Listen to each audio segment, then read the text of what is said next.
Hello guys! For today's video ay aalamin nga natin kung bakit kailangan natin ang GCash Visa Card.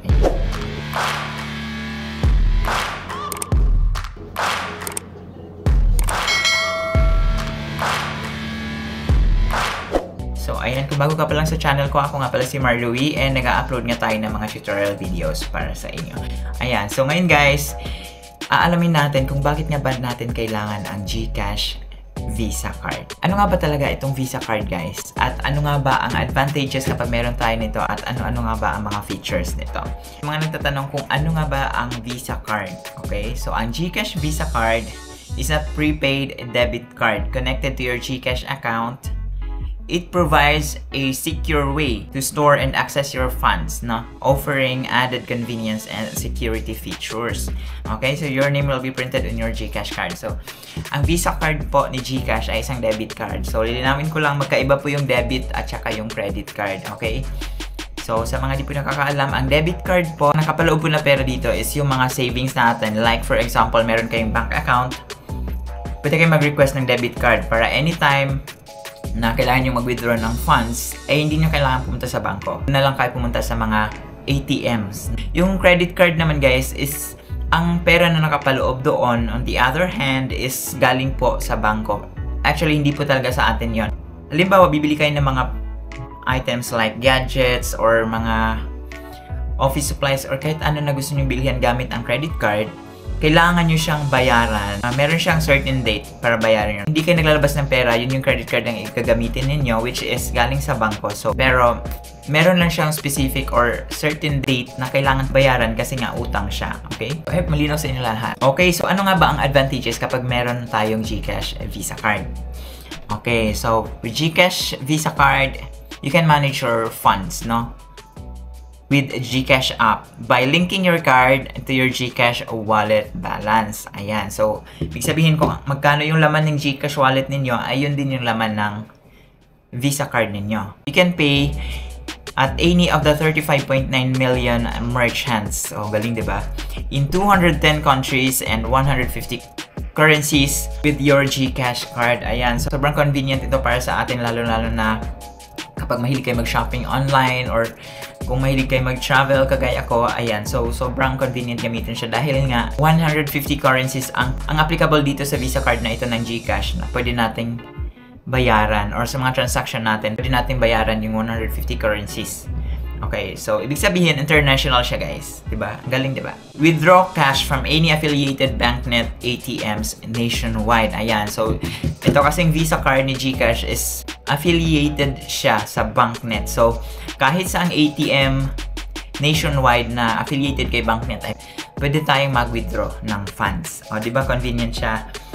And of course, any card ATMs worldwide. So, kahit saan ka sa mundo guys, ay pwede mo nga itong magamit. GCash card is a physical card used by the GCash app to pay for online and in-store purchases. Ano yung sabi ko kanina guys, kung mahilig kayong mag-shopping online or mahilig kayong mag-transact ng cashless na payment, so pwede nyo magamit ang GCash card nyo. Isa-swipe nyo lang yon. Meron kasing mga establishments or mga shop na nag-offer ng mga online or cashless payments. So, kapag andun kayo sa mall or like for example, wala kayong perang dala at nasa GCash yung pera ninyo at naubusan kayo ng internet or data connection, hindi nyo siya mababayaran gamit ang GCash app. Since meron kayong debit card or meron kayong GCash Visa card, ay pwede na itong i-withdraw sa mga ATMs na affiliated ng BankNet. So, very convenient ito guys. Just in case na maubusan kayo ng load, so hindi kayo makapag-transact, so pwede nyo i-withdraw sa mga ATMs. So ngayon naman ay i-share ko sa inyo guys kung paano nga ba tayo makakabili or paano mag-order nito online. Dahil GCash Visa card ito ay dadaan tayo sa GCash app. Okay, so buksan lang natin ating mga GCash app guys. At dito sa baba guys, ayun makikita nyo yung cards. I-click natin yung cards. Okay, so dito nga ay mapupunta tayo dito sa dalawang options kung saan mamimili tayo. It's either order a card or link my card. So itong link my card guys, ito yung i-click natin kapag meron na tayong GCash card.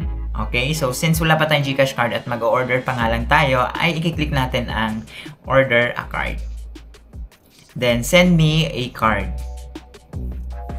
So, ayan. So, kung sino nga yung nag-apply or kung sino yung Gcash na gamit, yun yung magre-reflect ng pangalan dito, guys, sa inyong physical card. Ayan. So, may nakalagay nga dito na 250 pesos. Ito yung babayaran natin. Kasama na po dito ang shipping fee. So, pagdating ni rider, pagdating ng card ninyo, wala na po kayong babayaran dun sa nagde-deliver sa inyo. Click lang natin yung next. Okay, so dito nga sa information guys, sa delivery information, pwede mo ilagay yung pangalan mo or kung sinong available na mag-receive ng card. So, lagay na lang natin Juan de la Cruz. So, make sure na tama yung mga pangalan na ilalagay niyo at contact number kasi magsisend or tatawag si rider dito kapag dineliver na nila.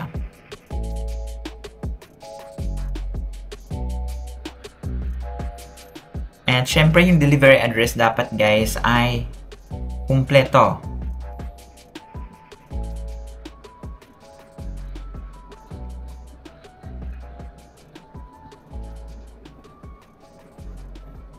So dito naman sa barangay at municipality or city, automatic naman siya nakalagay, pati yung zip code. So house number, let's say for example, 60.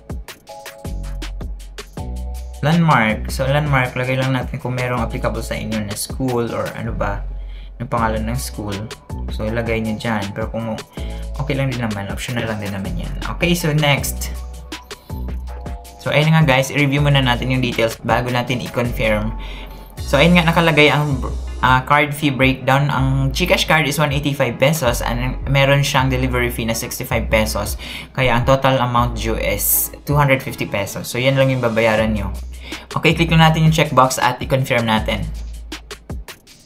So, dito naman guys, madadirect tayo sa Gcash payment page, no? So, pag i-click natin tong pay, ay automatically makakalta siya sa Gcash app natin.